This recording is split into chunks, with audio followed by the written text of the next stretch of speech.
Монгол эр хүн тэр дундаа бөхчүүдийн сүлдэд дуулал болсон эр бор харцаг дуу төрсөн түүхийг сөхвөл хэд хэдэн хөлбраар бичигдсэн байна. Хуучин Түшээдхан аймгийн Дайчин Бэйсийн хошуу.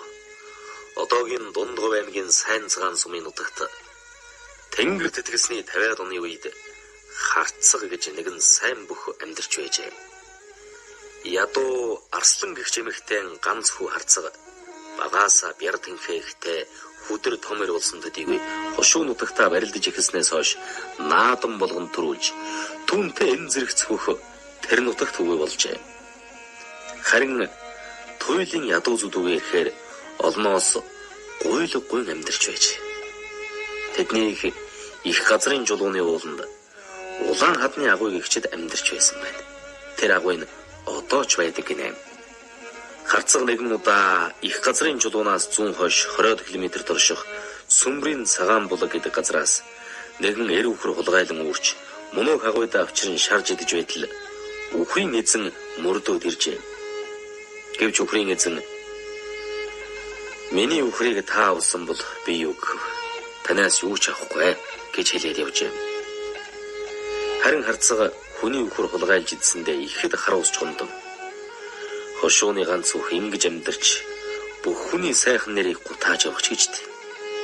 Ер нь хошуу ноёндоо бараалах эрхвш харж үзэх байх гэж бодсоор хаал гадны ойролцоо байсан ноёныг очжээ.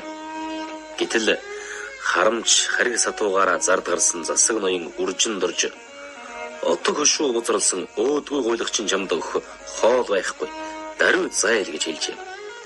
Харцаг ноёндоо гомдхын ихээр гомдон нутаг орноосоо зайлан явахаар болж аар сар эд хогшлоо баглаж үүрэн ээжигээ дээр нь суулгаад баруун хой зүгийг чиглэн явсан гэдэг. Тэдний зам таарлсан газар бүхэн эдүгэ харцгийн хад, харцгийн булаг, харцгийн таг, харцгийн агуй бас зодох савх, сайрын шанд, сайрын буюу сайн нэрийн бууз гихчлэн нэрлэгдэн үлджээ. Мөн хэсэг там тулаг засаж ээждээ цай чанаж өгч байсан хад бийгнэ. Харцаг хошуу ноёндоо гомдон энэ нутгийн бүх надаар дуусалтгүй гэд зодгоороо газар ороолгосон газар нь савх зодох гэс нэртэй болж гих мэтэр ярилцдаг байна. Тэгээд ч энэ нутгийг бүх цөөтэй болсон гэдэг. Харин харцгийг нас барахад шарлын аваачиж уулан тавин тайж тахиж байсан нутаг усныхан олон сайн бүхтэй болсон гэдэг домог яриа байдаг. Харцаг нутгаа орхин явж байхдаа нэгэн дуу зохион дуулж явсан нь эдвэ Монгол эр хүний сүл тиймрийн дуу болон уянгалж байдаг.